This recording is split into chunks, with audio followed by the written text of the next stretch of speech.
ওই গোলাম নামাজের মধ্যে আমার মাওলার সাথে কথা শুরু করিয়া দিছে। মাওলার সাথে কথা বলার মধ্যে কি যে মজা, এমন মজার মধ্যে বন্দা মত্ত হয়ে গেছে, হুঁশ নাই। নামাজের মধ্যে আছে, ঘন্টার পরে ঘন্টা চলিয়া যায়। এবার গাড়ির মালিক ডাক দিয়ে বলে, কে রে তুই এখনো কেন আসো না, এখনো কেন বের হও না? এবার গোলাম ভিতর থেকে ডাক দিয়ে বলে, মালিক রে আমাকে তো আসতে দেয় না। এবার দুনিয়ার মালিক বলতে আছে, এত বড় সাহসকার, আমার এরিয়ার মধ্যে আমার ড্রাইভারকে কে আটকাতে পারে? তখন ওই ড্রাইভার ডাক দিয়ে বলে, মালিক রে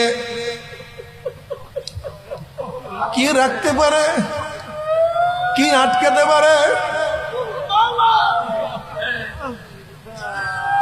এত বড় সাহস টাকার। তখন বলতে আছে, মালিক রে যেই মালিক তোমাকে মসজিদে ঢুকতে দেয় না, সেই মালিক আমাকে মসজিদ থেকে বের হইতে দেয় না, সেই মালিক আমাকে মসজিদ থেকে বের হইতে দেয় না, সেই মালিক আমাকে মসজিদ থেকে বের হইতে দেয় না।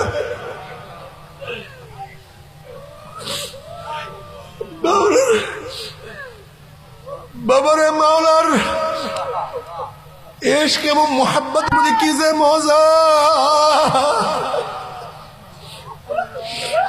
মাওলার সাথে পাগলামি করার মধ্যে কি যে মজা।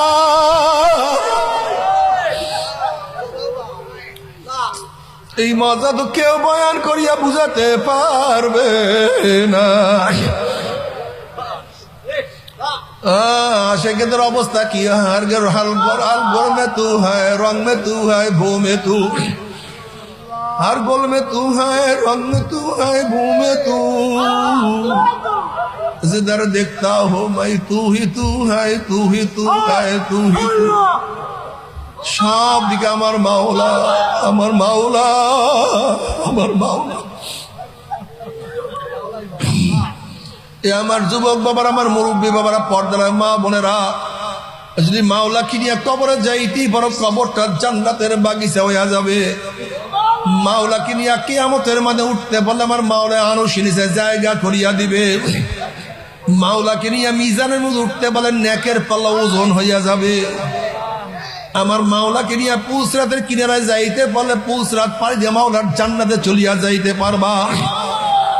আর মাওলাকে না নিয়ে যে মাওলার কবরে যাও, ওই কবরটার অবস্থা কি যে খারাপ হবে, আল্লাহ মাফ করিয়া দাও।